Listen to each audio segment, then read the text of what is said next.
Let's watch an insane CNN panel hop into a spirited debate where the MAGA members of the panel are trying to defend Trump and JD Vance's willingness to dip into dictatorial actions in defying the judicial and legislative branches of government. Hey you, yes, you, we now have a Substack website where you can help support the channel. For just $8 a month, you can get daily articles exposing the chaos in Trump's first 100 days, a weekly podcast, and other exclusive perks, all while helping the channel grow and defend democracy. This is something that's not just very important to me, but enables us to get our message out to the most amount of people while also being just a genuine passion that I would love to pursue. So for those who have been wondering how to support the channel, how to help us grow, you can sign up now at the first link in our description. Thank you, and let's get back to the video. Judges do get to say whether the executive is complying with the law or not. That's been the case for decades, hundreds of years. Well, I think there's a difference between saying whether you're complying with the law and then you have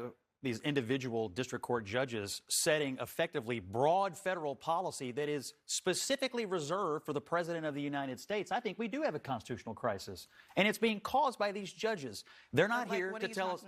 They're not here to tell us how to spend the money. They're not here to set broad federal policy. That is the president's job as elected by the people. These judges are supposed to be settling discrete, specific matters, not policy setting. I think Vance is right. I think Trump has a point.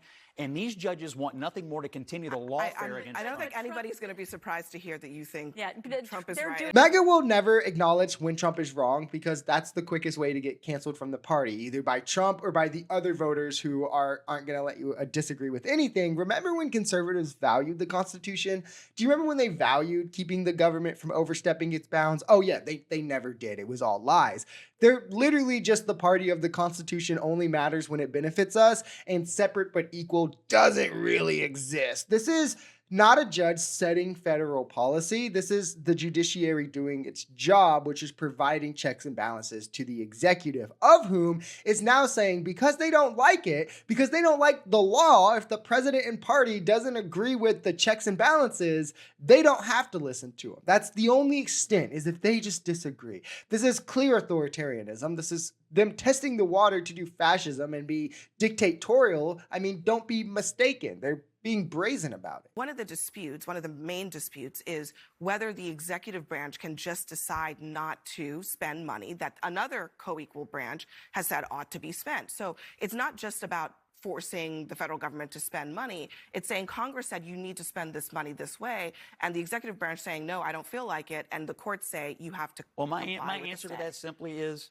it is the executive branch's job to figure out how to spend money once it is appropriated by Congress. And sometimes they spend money that's not been appropriated. But the correct political control is between the executive and the Congress, not some random I want to return to that because that is also a major legal question. Do you really think that J.D. Vance's tweet is only about these district judges? I think this is about, no, this is a slippery slope because they're going to move on to what the next ruling is. They're setting the stage so that they can say that the executive branch has control now over the judicial branch. They're setting the stage. No, and for people who think that President Trump has not planned all of this, he pushes the envelope constantly. Exactly. For Trump, all of this is just about pushing and prodding and seeing how much further you can go and get the line to move. It started with Schedule F last term, trying to fire hundreds of thousands of bureaucrats and replace them with loyalists. Then obviously January 6th with fake electors and subverting the votes of American people and getting them okay with that. And then now Jim Crow-esque laws being enacted in different red states by MAGA lawmakers to disenfranchise millions of voters.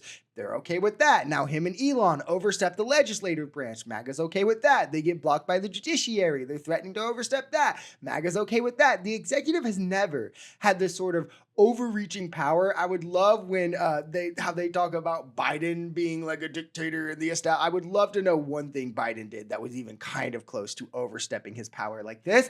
And it's about them having every function of government fall under the executive, which has never happened before. Congress now being scared to defy the president because the richest man in the world is threatening to primary them if they do.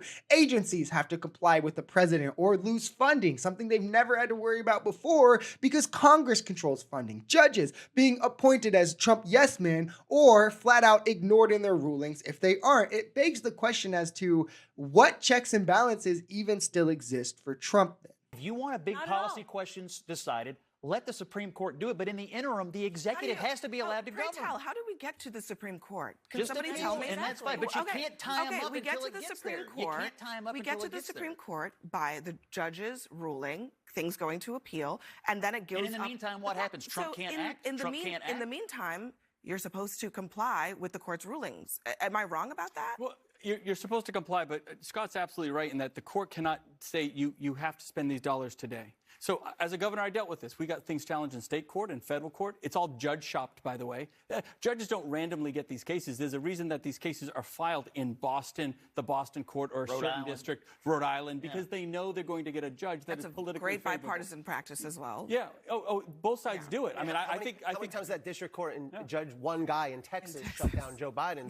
I mean, just imagine how these clowns would have acted if Joe Biden said this about forgiving student loan debt after Republicans had a conservative judge block him doing that. I mean, they literally did say it about him, then going on through legal methods to do it. They still said he was overstepping the bounds, but now it's of course okay. I mean, again, do you think that they would be doing this? No, and we know they wouldn't, right? Because their whole argument was like a judge blocked it, it's illegal, and now Biden is doing more illegal things, let's impeach him. But when Trump is getting tied up by a judge's verdict and isn't saying, I'm going to find a new way to do this, it's just, oh, I'm just going to do it anyway because the judge is an Obama judge and I don't have to listen to him. It's, well, the judge shouldn't be able to stop him. They literally want this to go to the Supreme Court because they know they have it in their pocket. Any ruling that they can possibly hand to Trump, they will. When a federal court rules something that is indeed the law, you respect it. Party of law and order, you'd think that they would understand that. If Trump wasn't coming in and trying so many illegal things to consolidate more power under him,